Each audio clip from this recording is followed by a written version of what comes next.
Hi, I'm Nick Maselli. At TD Bank, we believe all citizens need to be informed about the important financial issues that affect their daily lives. That's why we're proud to support programming produced by the Caucus Educational Corporation and their partners in public television. This special edition of One-on-One with Steve Adubato is brought to you from the Tisch WNET studios at Lincoln Center. Funding has been provided by Hackensack University Health Network, the Russell Berry Foundation, the New Jersey Education Association, MD Advantage Insurance Company of New Jersey, Activists in cooperation with the American Medicine Chest Challenge, TD Bank, and by PSE&G, committed to improving New Jersey's economy and strengthening its communities. This is One-on-One. When you first heard that they were doing Charlie Rose and Gayle King, didn't you go, what? People like laughing at others, so I don't mind if the other is me. See, you go right into the character. That's what it is. I'm bringing families together a half an hour each week. Man, I'm doing something special. And so I do feel successful. Hi, I'm Steve Adubato. Welcome to the Tisch WNET studio here in the heart of Lincoln Center, Manhattan. It is my pleasure now to introduce the busiest director here on Broadway. He is Scott Ellis, director, 6-time Tony Award nominee, associate director, artistic director, I'll get it out, roundabout theater. Let me get this straight. You are, you got the Elephant Man going. Coming. Next. Yes. Just Next. tell me what you got going. You Can't Take It With You. You Can't Take It With You. Just open. Go on ahead. Broadway. The Elephant Man with Bradley Cooper. And Oh, then, stop dropping names. I'm just going to drop that. I'm going to drop one more name, Kristen Chenoweth, with the musical on the 20th century with Peter Gallagher. Yeah. And what, do you have anything going on at home?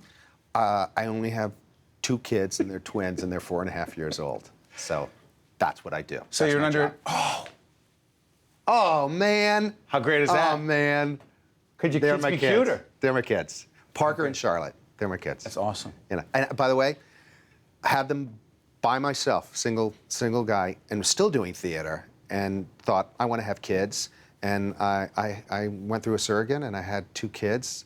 And by the way, I only told the doctor no twins. That's all I said. That's all I said. And then I realized that's the last time I'm going to be able to direct my kids in my life, because that was it. And by the way, of course, best thing ever happened. And then 8 months later, I met my partner, who actually came into my life. So that's it. And that's my partner. The day we got engaged. That's awesome. Yeah, pretty cool. You're living a good life. Good life. Good life.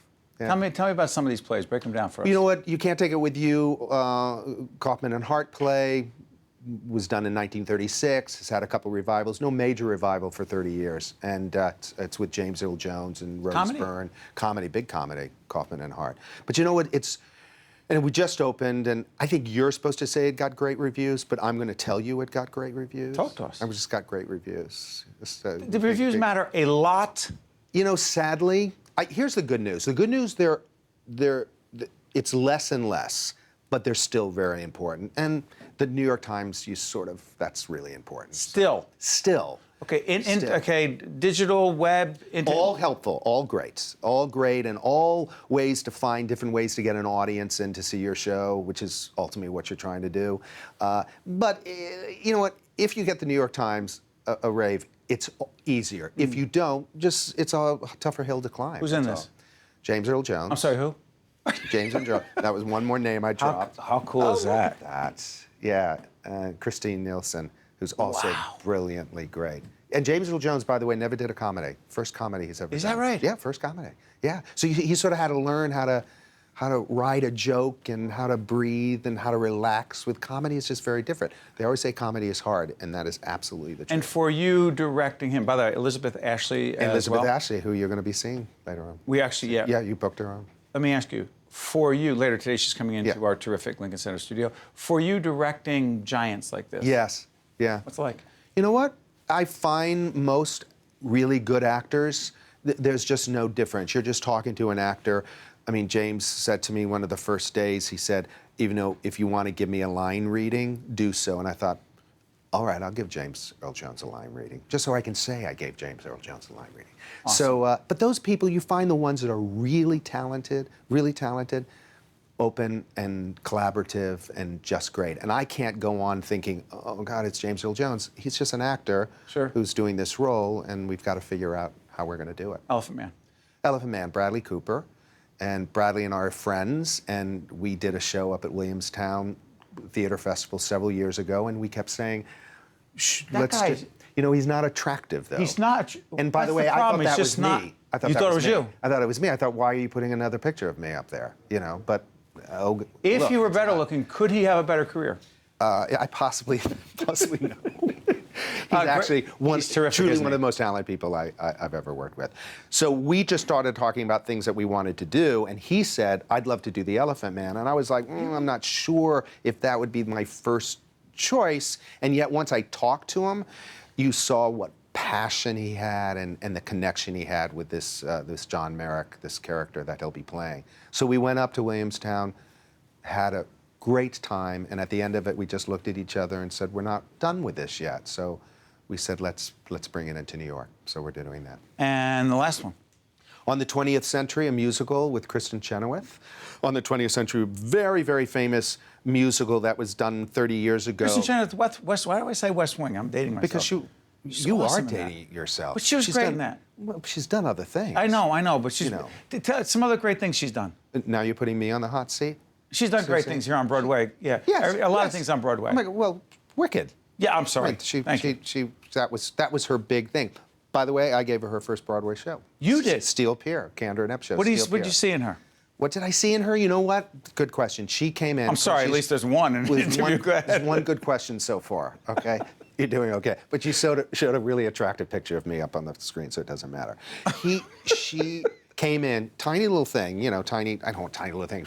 But she had this voice, as everyone knows, it was just phenomenal. But she had this quirkiness about her, just this whole thing of, she sort of knows who she is, she knows where the comedy is, and you thought, and it's really not, you know, saying, oh, I knew it then. You pretend you did. But it was hard not to look at that and go, that is so unique and so different and such a star quality. So, yeah, sometimes she gives me credit for it. Most of the time she gives me credit. And she was great in the West Wing. But let me ask you, the Roundabout Theater, what makes it so interesting? I think the Roundabout Theater is incredible because the diversity it has with its spaces and with what it does. They have 4 spaces. They do new plays. They just opened Tom Stoppard's Indian Ink 2 nights ago. That's fabulous. They're doing His Real Thing on Broadway. They do musicals. They have cabaret running. I mean, it's just, and I think the thing that I'm most proud of Roundabout is they have a thing called the Black Box. And Black Box Theater, 99 seats. It never makes money, but it's all about new writers and new directors and giving them a sense of a home to begin their career. And that is what's, I think, the best part about it. Curious about this one. When did you know that theater, that the role you play in theater would be your professional life?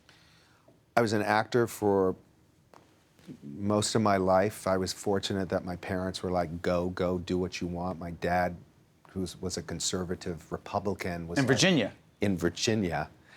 The way you say that, though, Virginia, it's a little, you know. Well, I'm from New Jersey. I could say Virginia like that. You can, if you want to. Go ahead. We'll deal with it later on. But yes. What, are you threatening me? I'm sort of threatening you right now. We'll deal I'm with from it New out Jersey. on the Don't street. threaten me. Don't threaten anyone. Go ahead. You're from Virginia. So Go ahead. From Virginia. You were a conservative. Oh, I'm sorry. Your My father was a not conservative. me. Yeah, go ahead. So he encouraged me to do that. And then I came to New York after I went to school in Chicago. I was in a Candor and Ebb show called The Rink. With Liza Minnelli and Cheetah Rivera. I was one of and I approached Candor and Ebb. Well, you were just a big name dropper. I just love dropping the names. And I knew Liza. You were Liza, I'm going to go see her after this anyway. If you want to come with us and have a drink. You were just going to hang with Liza Minnelli after this? You know, we're just going to have a drink. What a letdown after this. But go ahead. Oh my God. Are you I'm kidding joking. Me? No. You, not yeah. For me, yes, of course, a letdown. It's like I should have started with that. I'm anyway, sorry. so then I approached Candor and Ebb about doing a show called Floor the Red Menace, which was their first show. They gave me the rights. Susan Stroman, great director, choreographer, the two of us went down, we did it, and it was a success. And that's what started my directing career. And I sort of had to make a decision right then. Do I continue acting or do I continue directing? And to be really honest, I loved being on the other side of the table and being able to collaborate and not have my career in someone else's hand. I got to make the calls, and I got to pick the people I wanted to work with. And that I thought, I like this. So I stayed behind the table. Love what you do. Love what I do. You can't take it with you has this wonderful line that basically says you can't take it with you. You can't take the money, you can't. We only have this amount of time, and so few people are lucky enough to do what they love to do, what they always dreamt of. This is what I dreamt of since I was a little kid. And the fact that I get to get up every morning and do exactly what I do and love what I do, I'm in pretty good shape. You just said what I was going to say. Because, by the way, you're no longer doing this show. I'm taking over. I've been interviewing you, and we thank you for everything you've done. You're really good. It's time to move on. And now me, and that's why Liza's outside. Let me tell you, this is how Neil Shapiro, our boss, gets me fired. He gives you the directive to get rid of me. Director. Absolutely, this is how it works. He delegated. Absolutely how it works. Scott Ellis, most busiest man on Broadway, had the time to fire me. I'm not sure how it happened, but listen, thank you so much. Wish you nothing but the best. Real pleasure. Thank you. I can't believe they pay me for this. Do they? Listen, be right back right after this. Thanks. You're great. To see more one-on-one with Steve Adubato programs, visit us online at steveadubato.org. If you would like to express an opinion, email us at info@caucusnj.org.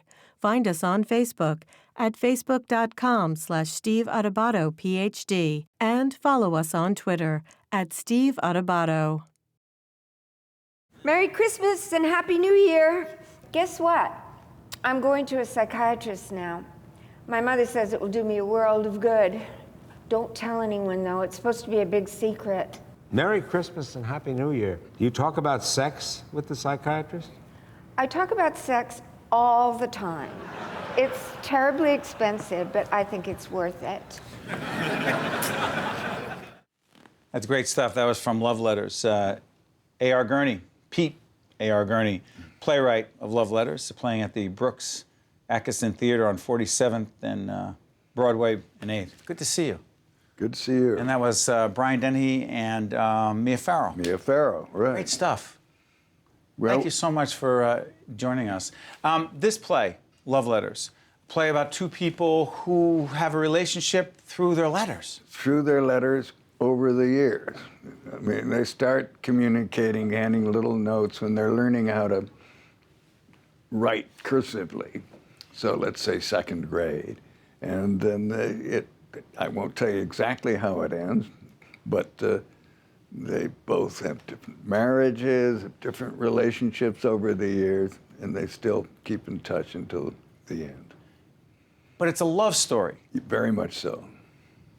You know, in reading the notes and getting ready for this program, it struck me that you've been married for 57 years to the same wonderful woman. Exactly.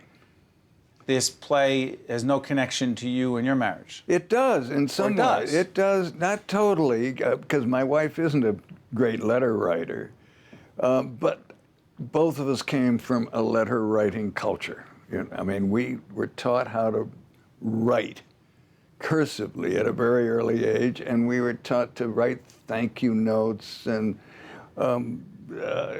all kinds of letters, congratulatory notes, sympathy notes, all our lives. And both of us went to single-sex schools and ultimately to boarding schools and then college away. So we had to write our parents and our grandparents as well as each other. Now, she and I didn't write much to each other. I'm 5 years older than she is. But I did have another friend. My wife and I come from Buffalo, and this woman I knew came from Buffalo. She and I wrote a lot.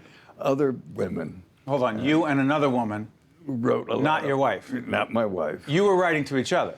We were writing to each other for not all these years, but for the early years. So I got an awful lot of story from that. And then I was stationed in Japan for a while when I was in the Navy, and I had to write various people about what I was doing, and so I put all that together. Let's put it that way. I put a series of relationships, a series of letter writing excursions together, and put it into a play. But I didn't do this consciously. I mean, the reason I wrote this play is my father-in-law said, you've got to learn how to use a computer. You're a writer. And this was about 30 years ago. And I said, I can't even use an electric typewriter. I'm too clumsy with my fingers, and so I like to punch. But he persuaded me to, at least he gave me a computer, an old Radio Shack computer. And this was, excuse me for interrupting, Pete, this was a while back, because the play was written in 1987. Yeah, well, this was even before that. But, right. but let's say mid-'80s this happened. And so I started practicing, and I thought, well, I better learn how to do margins. So I wrote Dear This, Dear That, and I wrote a couple of friends' letters. And then I started writing other letters, and suddenly I said, this is a story that's happening here. I'm writing it's going to be an epistolary novel. Right. And so I finished writing it, sent it off to the New Yorker. It came right back. They said, we don't publish plays. And within the week it came back. I don't think they even bothered to read it. They looked at it and they said, this looks like a play. So my agent, a man named Gilbert Parker, said, let's try it as a play. And I had to give a speech at the library. Right. And I had an actress friend named Holland Taylor, to whom I was writing letters occasionally. I said, come on to New York, and instead of giving this speech, you and I'll read this play of mine. And this is Love Letters the whole time. This is Love Letter. But I had by then, that time, called it Love Letter. She gave me some advice how the woman might feel.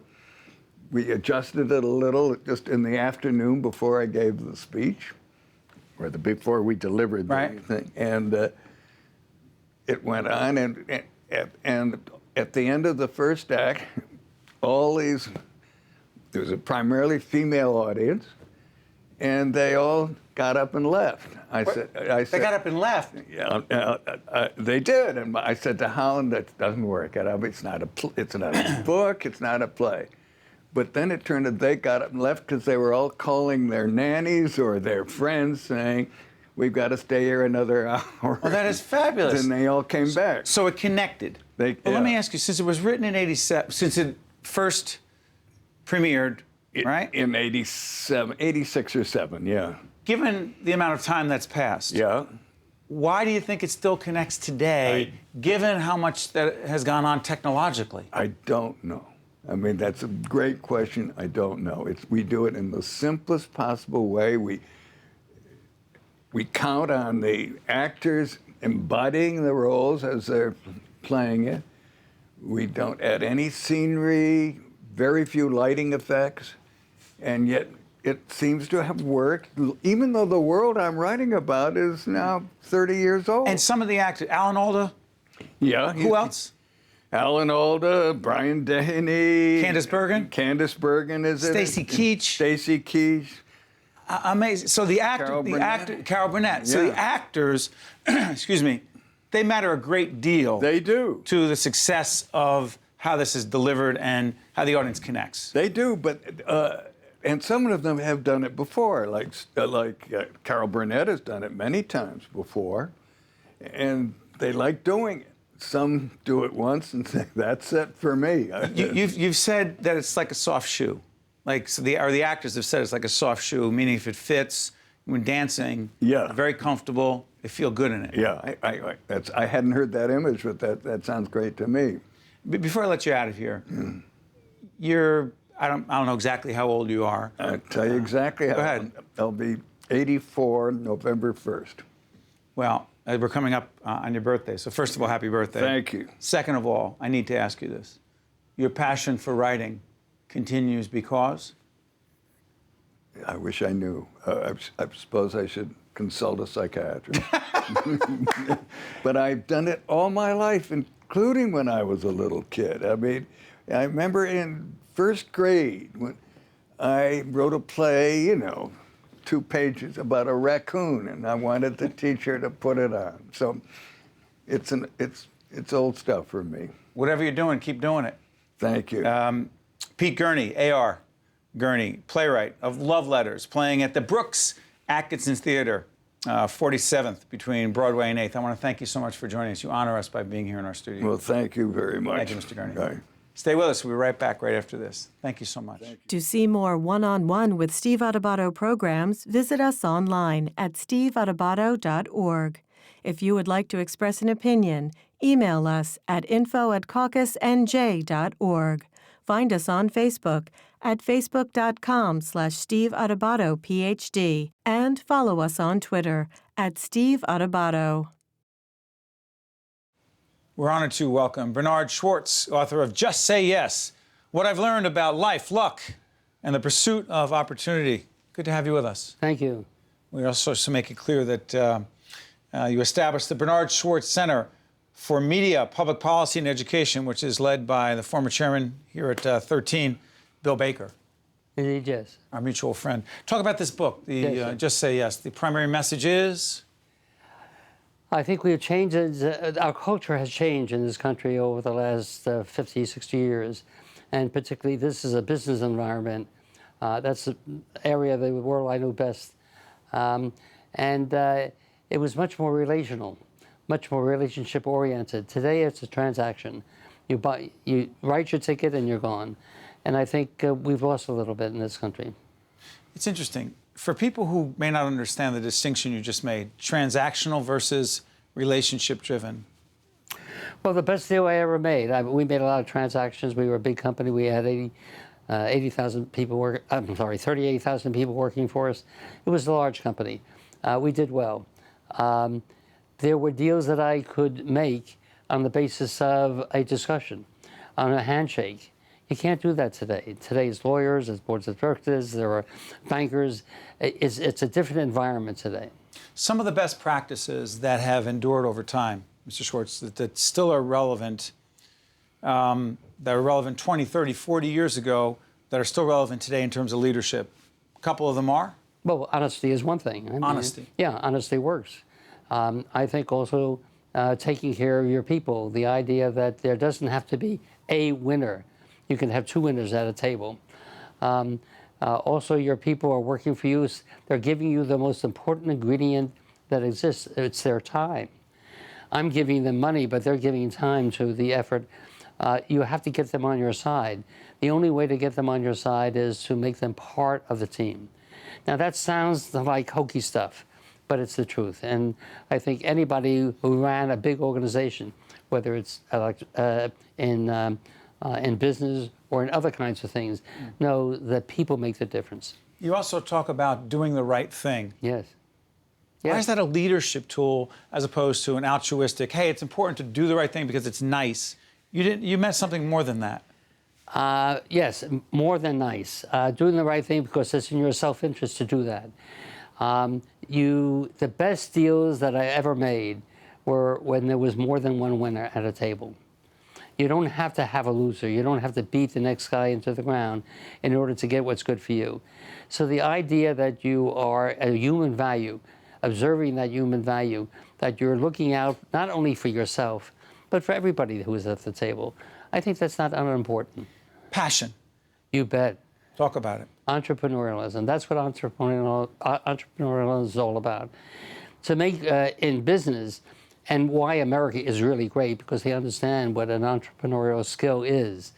The idea that I can make that cup better than anybody else, that I believe it, is going to motivate me. And if I'm wrong, then I'll pay for it, and I'll change it, and I'll go on to do something else.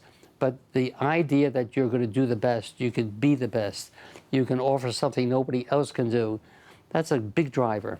Do you think it's more challenging today in this environment with the technology around us, instant communication, handheld devices, and the like, to motivate in the same way that you motivated for all those years? Because people are looking for it so quickly? I'm not sure that that's the truth. I haven't looked at it from that point of view.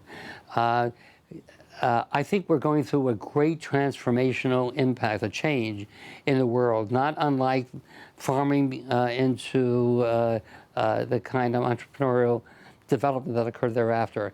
Well, we're now in that phase where technology has taken over. The unfortunate part is that to make that cup requires fewer people because of technology than before. And what do you do with those fewer people? And that's one of the challenges for our society. We have to do something about those people. So middle-class people who have worked at whatever the living is, sent their kids to schools, built something for their pension. Those people are in trouble today because very many fewer are needed to get the same product out. And we have to do something about that as a society to take care of that. I don't know what that answer is. But you worry about it. Oh, I do worry about it. And and I put a lot of effort into something that I call infrastructure in America. I think we can do a lot where our infrastructure is breaking down. Sure. Whether it's water, whether it's roads, whether it's bridges. We have skilled people who know how to do that. Why can't we put the two together and do what has to be done? I think infrastructure investment is the challenge of this government. War and peace, and domestically, infrastructure, getting people back to work. Quick question before I let you out here. You're most proud of what in your professional career?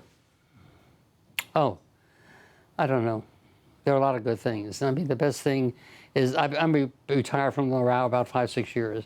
People still call me and write me letters. When we were there in L'Oreal, most of the people who worked for me stayed with me. And that was an important, they felt they were part of the team. That says a lot. The author is Bernard L. Schwartz. The book is called Just Say Yes, What I've Learned About Life, Luck, and the Pursuit of Opportunity. And by the way, a nice quote here from President William Jefferson Clinton, one of your many friends. Thank you so much, Mr. Schwartz. We appreciate you honor us by being. One-on-One with Steve Adubato has been a production of the Caucus Educational Corporation, celebrating over 25 years of broadcast excellence. This special edition of One-on-One with Steve Adubato is brought to you from the Tisch WNET studios at Lincoln Center. Funding has been provided by Hackensack University Health Network, the Russell Berry Foundation, the New Jersey Education Association, MD Advantage, activists in cooperation with the American Medicine Chest Challenge, TD Bank, and by PSE&G. Promotional support provided by Commerce Magazine and by New Jersey Monthly, the magazine of the Garden State, available at newsstands. Transportation provided by Airbrook Limousine, serving the metropolitan New York, New Jersey area.